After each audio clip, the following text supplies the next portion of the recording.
Hello everyone, welcome back to the machine learning class. We were studying regarding the Bayesian belief network in the previous video session. Now let us continue with the next topic, that is EM algorithm. EM algorithm is said to be a estimating means algorithm. That's what the EM algorithm. So before, when we come across in a Bayesian belief network, where we are going to identify a hypothesis. If you consider this diagram in a Bayesian belief network, this diagram or a network is being comprising of various variables like a storm, lightning, thunder, forest fire, campfire and bus tour group. These are all the variables which we can easily observe. But many approaches are being proposed, that is to solve the problem of any of the network with the respect to the unobserved variable. Some variables in a network are observed, some variables are not observed. So we call it as unobservable variables. In a Bayesian belief network, we are going to come across a problem. That problem is pertaining to a unobservable variable. So there are many approaches have been proposed to handle the problem of unobservable variable. Many approaches have been proposed to handle the problem of learning the presence of unobserved variables. In this section, we are going to discuss about an algorithm that is going to discover the presence of an unobserved variable which is present in a Bayesian belief network. That is what the EM algorithm, that is estimating means algorithm, can be used even for a variables whose value is never directly observed, provided the general form of probability distribution governing these variable is known as a estimating the means of a k Gaussian variables. So when you look at this example, when you consider this diagram is going to show a two bell shaped structure where the x-axis is indicating a instances are being distributed over the line of a x-axis. So here the k Gaussian distribution is being shown here. There k is indicating 2. So consider a problem in which the data D is a set of instances generated by a probability distribution, that is a mixture of k distinct normal distribution.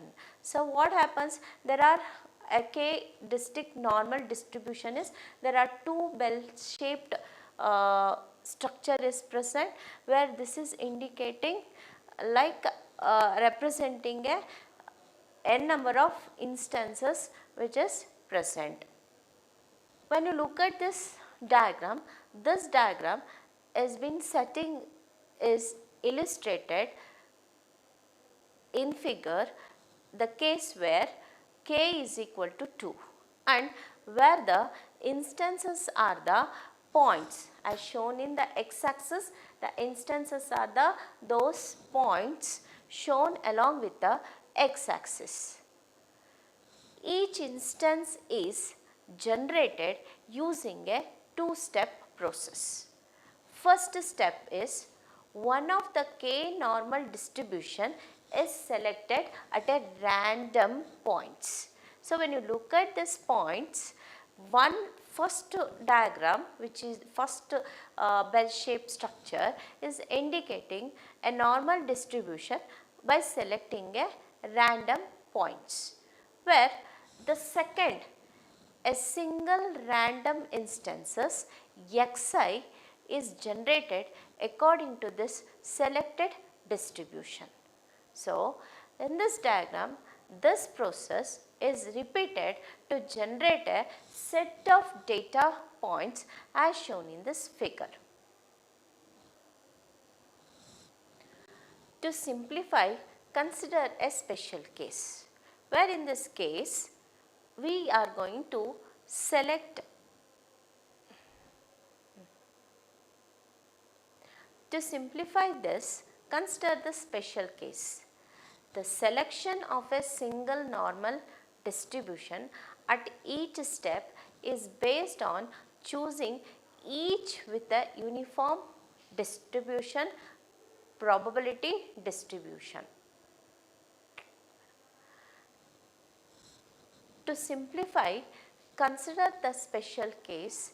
The selection of single normal distribution at each step is based on choosing each with a uniform probability.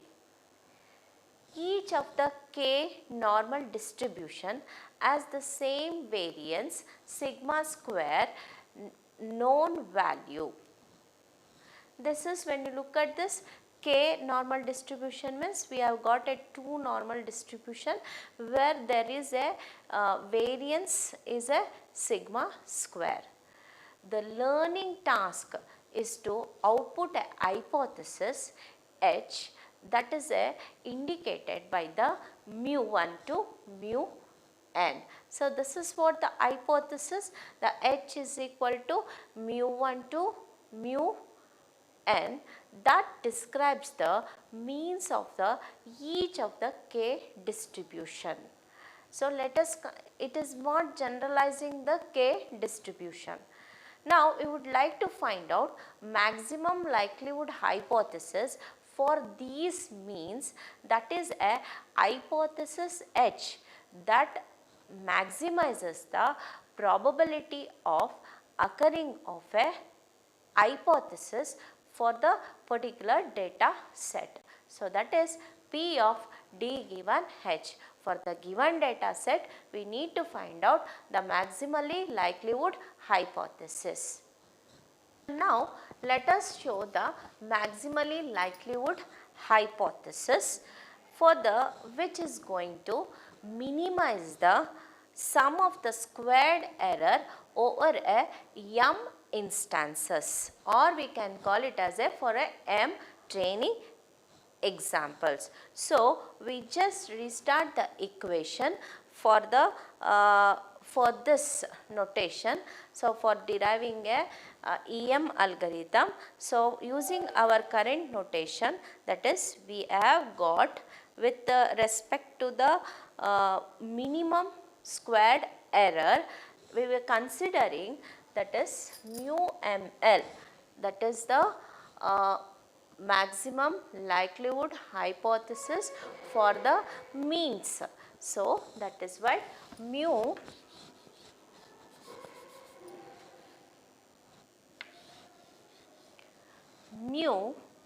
ml is equal to arg mini of mu summation I is equal to 1 to m xi minus mu the whole square. Consider it as a first equation. See, in this case, the sum of squared error is minimized by the sample mean. So, we are going to rewrite this equation as mu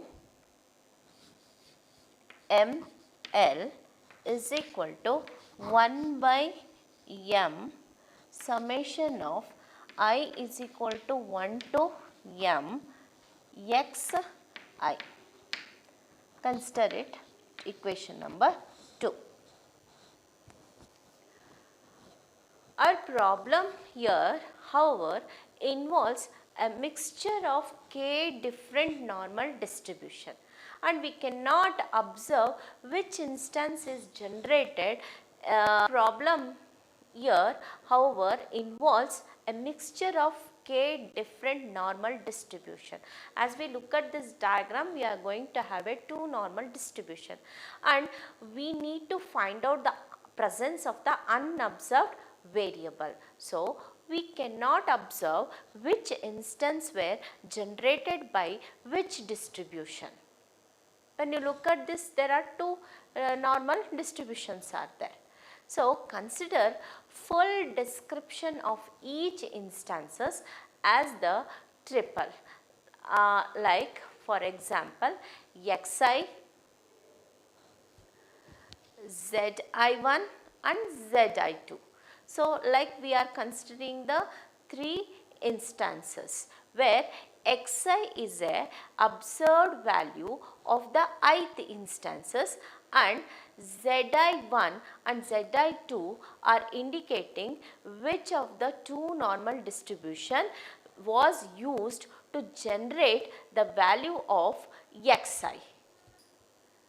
Now, in particular, zi1 as the value 1 if xi was created by the jth normal distribution, otherwise it is 0.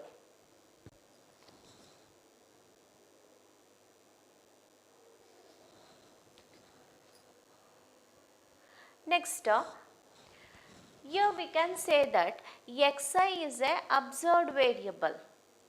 When you look at this xi, when you consider the three variables, in these three variables, xi is a observed variable in the description of the instances, and zi1 and zi2 are the hidden variables. So, if the values of zi1 and zi2 were observed, we could use the following equation to solve for the means P1 and P2, but because they are not, we need to use the EM algorithm to find out the unobserved variable value of zi1 and zi2.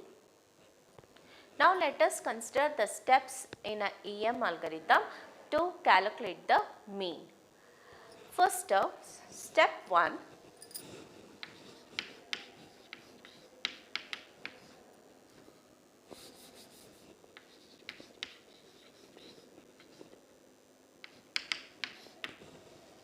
Step 1, calculate the expected value E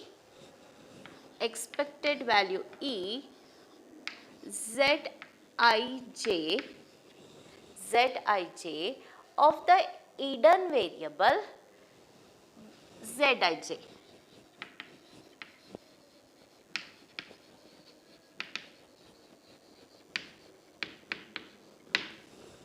Zij.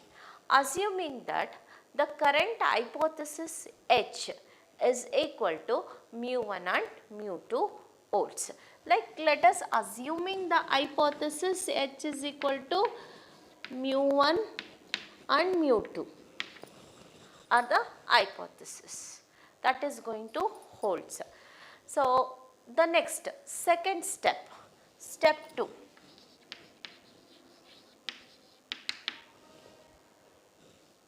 Calculate the new maximum likelihood hypothesis, that is indicating H dash new maximum likelihood hypothesis,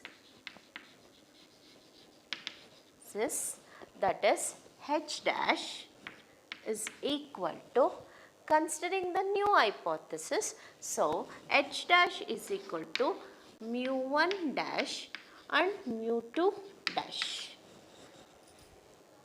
Assuming the value taken on each of the hidden variable Zij is its expected value here is E of Zij according to the calculated step first. Because in the first step we are assume that the expected value of a particular variable Zij is equal to E of Zij. So, by considering that particular value, we are estimating the new hypothesis, that is maximally likelihood hypothesis, which has got assumed in a second step here is H dash is equal to mu1 dash and mu2 dash. Then we are going to replace the hypothesis H is equal to mu1 comma mu2 by the new hypothesis value H dash is equal to mu1 dash and mu2 dash, and this is going to keep on iterating this particular process until we get a proper value for the unobserved hidden variable. Now, let us examine these two steps with a mathematical implementation form. So, both of these steps can be implemented in practice. The step 1 must be calculated the expected value of each Zij. So, E of Zij is just the probability that instance xi was generated by the jth normal distribution. So, we can write it expected value, that is expected value E of Zij is equal to P of probability of x is equal to xi for the given mu is equal to mu j divided by summation of n is equal to 1 to 2 P of x is equal to xi given mu is equal to mu n.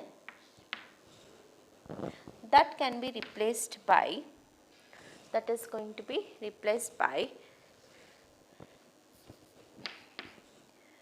E is equal to minus 1 by 2 to the sigma square into xi minus mu I the whole square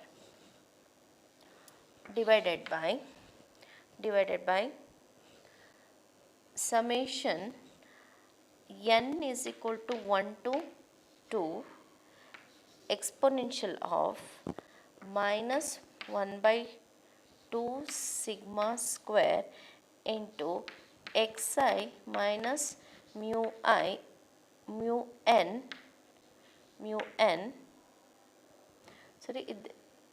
mu j xi minus mu j, here xi minus mu n the whole square. So, thus the first step is implemented by substituting the current values mu1 and comma mu2 and observed xi into the above expression. We try to replace all the value. So, when you try to replace all the value with the h dash, then thus the first step is implemented by substituting the current values mu1, mu2 and observed xi into the above expression. Now, in the second step, we use expected value.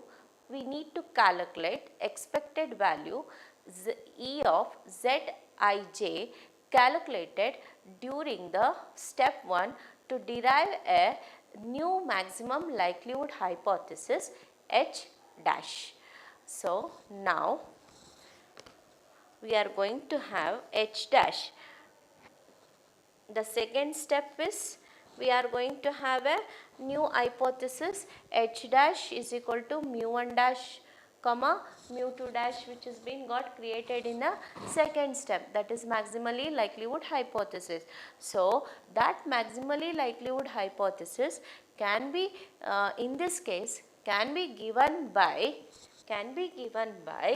mu j, that is the new hypothesis. This is mu j is tends to 1 by m summation I is equal to 1 to m e of zij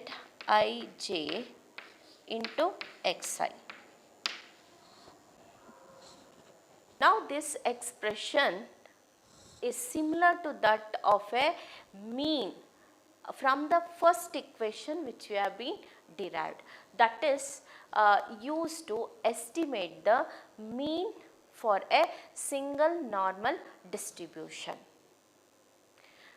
Our new expression is just the weighted sample mean mu j is indicating, that is our new with the each instances weighted by the expectation E expected value, that is what generated by the jth normal distribution. This is what the expected value which we have obtained from the jth normal distribution. So with this we can say that the EM algorithm is going to find out the unobserved variable presence with the help of the normal distribution. So that is all about this particular part of the fourth module is regarding all the Bayesian network. So that's all about the fourth module. Thank you.